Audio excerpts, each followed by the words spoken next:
Olá, meu nome é Fulvio, sou professor de filosofia e hoje vamos trabalhar alguns princípios de ética e moral. A palavra ética vem do grego e na época significava costume. Então, ética para os gregos era a doutrina do costume. Hoje a gente entende ética como a ciência que se ocupa dos objetos morais. Quais seriam esses objetos morais? Os costumes, as regras e as normas que integram uma sociedade. Portanto, ética hoje é a ciência que estuda as regras e as normas que compõem uma determinada sociedade. Iniciamos nossos estudos por algumas ideias de Sócrates. Sócrates, filósofo grego, entende que a ética ocupa o papel central da filosofia. É a partir da reflexão que se deve pensar qual é o agir ou não agir correto. Todos os problemas filosóficos circulam, gravitam em torno da reflexão sobre a ética e o costume para o grego. Já Aristóteles entende que a ética é uma disciplina da filosofia. Ele entende que o fim último do ser humano é ser feliz. Todos nós temos que agir para chegar à felicidade. Como a gente faz isso? A partir das virtudes. Por exemplo, coragem é uma virtude para Aristóteles.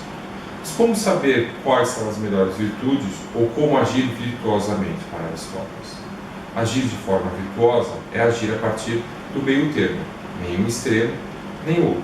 Portanto, a coragem é o meio termo entre a covardia e a temeridade. Covardia é não agir quando eu tenho que agir, e a temeridade é agir sem pensar nas consequências. Corajoso é aquele que sabe não agir no momento certo e agir também no momento correto. Para os medievais, Deus é o centro de toda a reflexão. Buscar a perfeição moral é buscar o amor de Deus, é agir para encontrar a Deus. Deus passa a ser o princípio moral, o bom e o verdadeiro. Agostinho nos coloca que Deus nos deu o livre-arbítrio. Livre-arbítrio é a vontade própria de decidir sobre as ações. Toda vez que decidimos por ações que nos aproximam de Deus, essas seriam ações morais. Toda vez que agimos de forma que nos afaste de Deus, essas não seriam ações morais para Agostinho. Tomás de Aquino já coloca que Deus é a fonte da felicidade. As ações que me levam a Deus automaticamente me levam à felicidade. Na Idade Moderna, a ética é antropocêntrica. A Idade Moderna tira Deus do centro da reflexão ética e moral e coloca o homem, o anthropos, como o centro da reflexão ética e moral. A Idade Moderna ela vem associada a dois movimentos, o humanismo e o iluminismo. O humanismo coloca a autonomia humana em relação à ética. É o homem, o ser autônomo, que deve pensar essa ética. E o iluminismo valoriza a natureza humana. Para os filósofos iluministas, a natureza humana é uma natureza racional. Portanto, é a razão humana que determina o que deve e não deve ser feito, o que é e não é moral. Kant, filósofo alemão, cria uma ideia de ética formalista. Formalista porque ela vem de uma fórmula. Que fórmula Kant propõe para a reflexão humana? Age apenas segundo uma máxima, tal que possas, ao mesmo tempo, querer que ela se torne lei universal.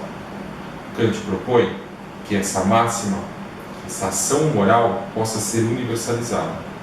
Toda ação moral para Kant é uma ação que possa ser repetida por toda a humanidade, ou por todos os seres racionais que habitam o universo.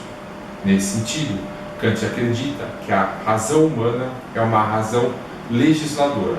Essa razão legisladora elabora normas e regras vinculadas a princípios morais universais. Por exemplo, mentir. Mentir deve ou não deve ser uma lei moral, uma regra moral, segundo Kant.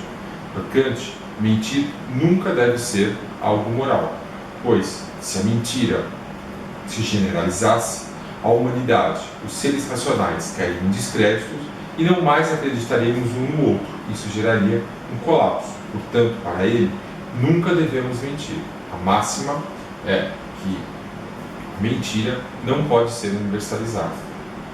Para isso, Kant coloca uma divisão entre a razão humana, que pensa, e a vontade e as inclinações humanas, que atrapalham o pensamento. Que para Kant são vontades e inclinações humanas? Desejos, paixões e medos. Esses desejos, paixões e medos dificultam o nosso entendimento, dificultam a ação da razão humana e nos levam a agir fora da moral. Na Idade Contemporânea, temos a ética do indivíduo concreto. Os filósofos contemporâneos eles olham para o homem como um indivíduo concreto da ação ética. Não tanto para a razão, não para Deus, mas o homem é o centro da ética. O homem é um indivíduo concreto. A Idade Contemporânea recusa o formalismo e o fundamentalismo kantiano. Centra no indivíduo a origem dos valores morais. Nesse período, iremos ver 3 filósofos. O primeiro deles é Hegel.